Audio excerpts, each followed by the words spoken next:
On January 29, 1991, in Seoul, a city known as the core of the miracle on the Han River and at the peak of its economic boom, a 9-year-old boy named Lee Hyung-ho, a second grader from an affluent family, was abducted right in front of his apartment. There was no struggle and no cry for help, because the kidnapper did not use violence. Instead, he used a far more insidious and almost invisible method to lure the boy away. Lee Hyung-ho's disappearance was not unusual for that era, but what followed made this case unforgettable. For 44 days, a devil's voice on the telephone toyed with the family, manipulating them at will. That voice was calm and precise. It was not demanding ransom, but following a script that had already been written. It became a nightmare, burned into the memory of every Korean, a case forever engraved in the history of Korean crime. On the night of Lee Hyung-ho's disappearance, his parents waited in despair and received the first phone call. That recording remains the most critical piece of evidence in the case to this day.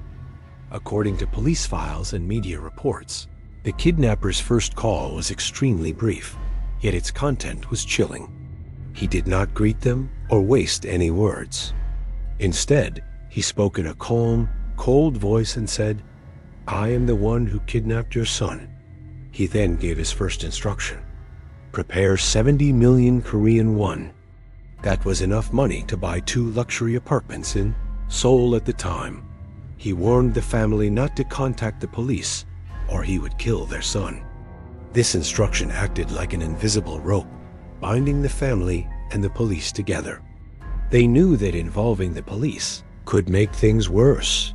However, driven by fear and desperation, the Lee family decided to report it anyway. The police quickly formed a special task force and installed a recording device and tracker on the Lee family's phone to prepare for future calls. At first, they believed this was a typical kidnapping case, but soon they realized they were not dealing with an ordinary kidnapper. Every call he made was carefully planned. He always used public pay phones in crowded areas, and he never used the same phone twice. He used background noise to hide his location, making it impossible to trace him. Even more unbelievable, after each call, he would hang up within seconds, giving the police no time to track him. In the 1990s, without mobile phones and with limited tracking technology, this was almost an impossible mission. The police once tried to extend the conversation to locate him, but the kidnapper seemed to know their plan. He would reply with short, meaningless phrases, ending the call before they could act. For the next 44 days, the phone calls became an extreme form of mental torture for Lee's parents. The kidnapper made more than 60 calls, each one a carefully planned psychological game. He never directly told them where to bring the ransom.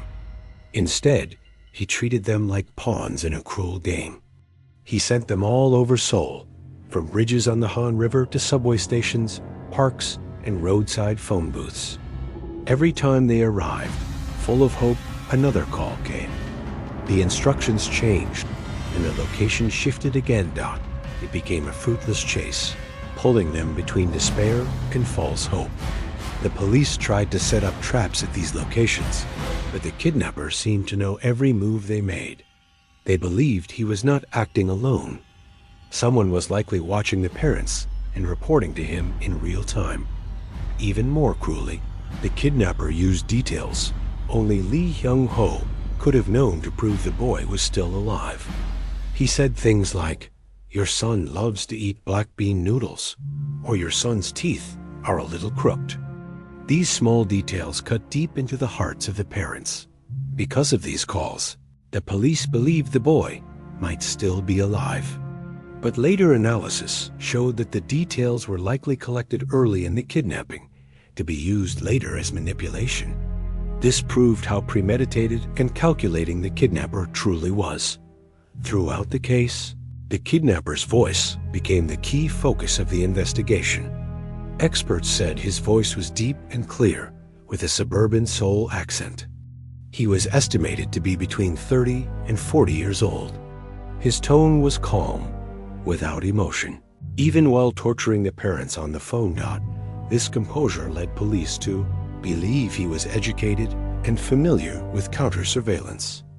It seemed his crime was not about money. It was about control and the thrill of power. After 44 days of endless torment, the phone calls suddenly stopped. Everyone felt something was wrong. On March 13th, 1991, a passerby discovered the body of a young boy in a drainage ditch near the Han River in Seoul's Silumdong district. The police arrived quickly and through dental records and DNA testing, confirmed the body was that of 9-year-old Lee Hyung-ho. But what shocked the entire nation was the autopsy report. It revealed that Lee Hyung-ho had died on the second day after his disappearance, not 44 days later. This truth hit like a hammer. It shattered the hopes of his parents and changed the meaning of the entire case. The 44 days of phone calls were not about ransom at all. They were a twisted psychological game played with the grief of a family whose child was already dead. This explained why the kidnapper was so calm and daring when he spoke to the police. He already knew there was nothing left to lose. The autopsy also revealed the brutality of the crime. Lee's mouth had been taped shut, ligature marks were found on his neck, and his clothing was deliberately torn. These details exposed the kidnapper's cruelty and precision. Yet, despite massive investigation efforts, every lead led to nothing. The murderer vanished completely, leaving behind no trace. The police compared the site where Lee's body was found with all the phone booth locations used by the kidnapper, hoping to find a link. But there was none. The booths had no connection to the body's disposal site, and no pattern could be established. It became clear the kidnapper had planned everything in advance, carefully designing each step to mislead investigators into a dead end. Over the years, the case was reopened several times, and hundreds of officers worked tirelessly, but justice never came. In 2006, the statute of limitations expired.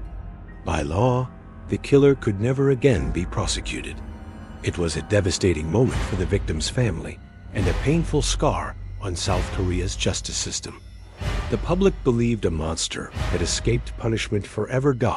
In an effort to revive public attention, the police released the recording of the kidnapper's voice for the first time after the statute expired. The calm, cold voice echoed through every Korean household. Hundreds of people called in, claiming to recognize it, hoping to help. But after forensic testing, every single lead turned out to be false. The voice of the man who kidnapped and murdered Lee Hyung-ho remains unidentified.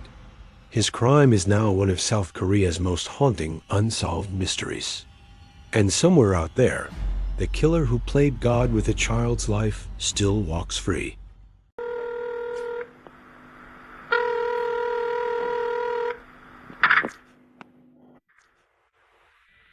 여보세요. 감기 기운이 있어서 감기약을 하고 있네요. 아무튼 말입니다. 실내등을 켜둔 상태에서 뒷 시트 한번 열어주시고요. 뒷좌석이요. 문 한번 열어봐 주시고요. 트렁크도 한번 열어봐 주시고 그러고 케이크하우스로 들어가 계십시오. 예, 알았습니다. 키를 꼽아 놓으셔야 됩니다. 뒷문을 여셨다가 끝까지 다 여셨다가 다시 닫으셔가지고요. 네. 바로 지금 공항 국내선으로 좀 오십시오. 에 대한 애착이 없군요. 뒷좌석에 누가 타고 있었어요. 뒷좌석에 누가 타고 있었다고요.